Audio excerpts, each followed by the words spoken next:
1971 সালের এই দিনে আমাদের সশস্ত্র বাহিনীর ও কুতুবয় সদস্যবৃন্দ এবং বাংলাদেশের আপামর জনসাধারণ সম্মিলিতভাবে দখলদার বাহিনীর বিরুদ্ধে সমন্বিত অভিযান সূচনা করে।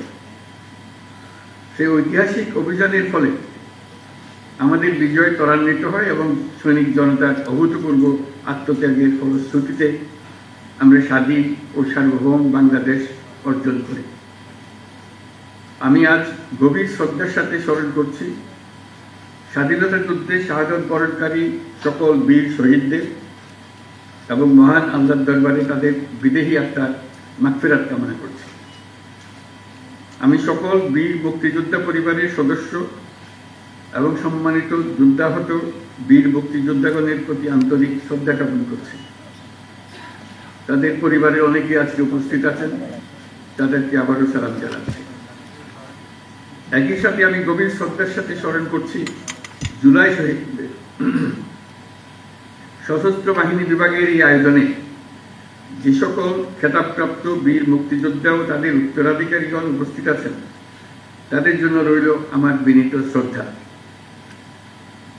মুক্তিযুদ্ধ বাংলাদেশের ইতিহাসের সর্বকালের সর্বশ্রেষ্ঠ ঘটনা, যার ফলে পৃথিবীর মানচিত্রে বাংলাদেশ একটি স্বাধীন সার্বভৌম রাষ্ট্র হিসেবে প্রতিষ্ঠা ও পরিচিতি লাভ করেছে। দেশ স্বাধীন করার মহান ব্রত নিয়ে ৭১-এর ২৫শে মার্চ রাত থেকে বাঙালি সেনারা সেনানিবাস ত্যাগ করে সশস্ত্র যুদ্ধে ঝাঁপিয়ে পড়েন। একই সাথে এই দেশের কৃষক, শ্রমিক, ছাত্র জনতা, সাধারণ মানুষ সকলেই যা কিছু আছে তাই নিয়ে যুদ্ধে অংশ নেওয়ার জন্য এই যুদ্ধে একটি জনযুদ্ধে রূপান্তরিত হয়। মহান মুক্তিযুদ্ধকে সাংগঠনিক রূপ দেওয়ার জন্য এক পর্যায়ে যুদ্ধরত সকল বাহিনীকে বাংলাদেশ ফোর্সেস নামে সংগঠিত করা হয় এবং সমগ্র বাংলাদেশকে 11টি সেক্টরে ভাগ করে অসম সাহসিকতার সঙ্গে যুদ্ধ পরিচালিত হয়।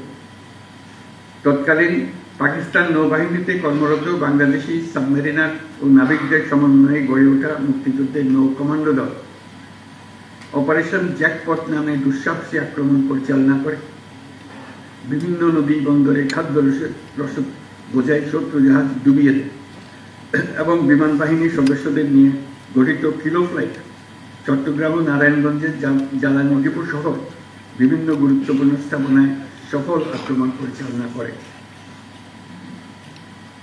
এইসব দুঃসাহসী অভিযান আমাদের মুক্তিযুদ্ধের ইতিহাসে চিরকাল পরম উজ্জ্বলতায় উদ্ভাসিত থাকবে।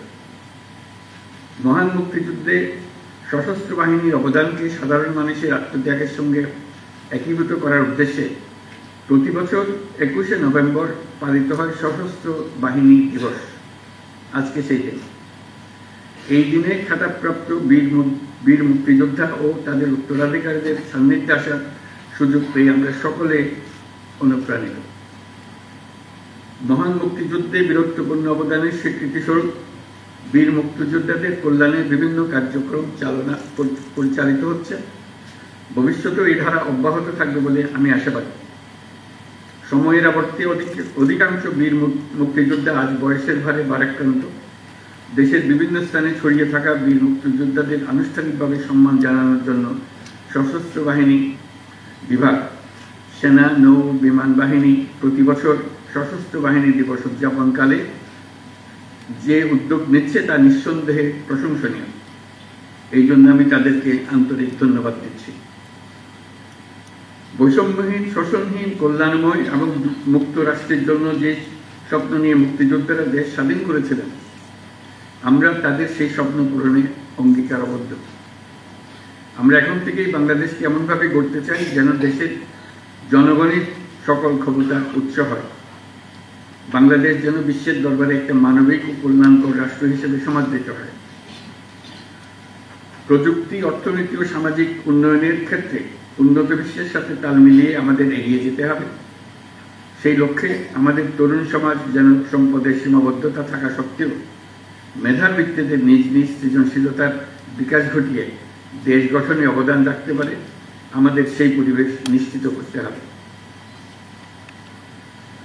জুলাই 2024-এ নতুন বাংলাদেশ গড়ার যে সুযোগ ছাত্র জনতার সাহস ও আত্মত্যাগের বিনিময়ে আমরা অর্জন করেছি, সেটাকে কাজে লাগিয়ে আমাদের সুন্দর সমৃদ্ধশালী ভবিষ্যৎ গড়তে হবে। বীর মুক্তিযোদ্ধা, শহীদ, আহত এবং জীবিত ছাত্র জনতার কাছে আমরা প্রতিজ্ঞাবদ্ধ থাকতে চাই, যেন তাদের দেওয়া সুযোগ কাজে লাগিয়ে আমরা বাংলাদেশকে পৃথিবীর সামনে গণতান্ত্রিক উত্তরণের একটি দৃষ্টান্ত হিসেবে উপস্থাপন করতে পারি। আজকের এই দিনে খেতাবপ্রাপ্ত মুক্তিযোদ্ধা এবং তাদের উত্তরাধিকারীদের সম্মাননা প্রদানের সুযোগ তৈরি করে দেওয়ার জন্য আমি সশস্ত্র বাহিনী বিভাগ সহ সকল সংশ্লিষ্টকে আন্তরিক ধন্যবাদ জানাচ্ছি।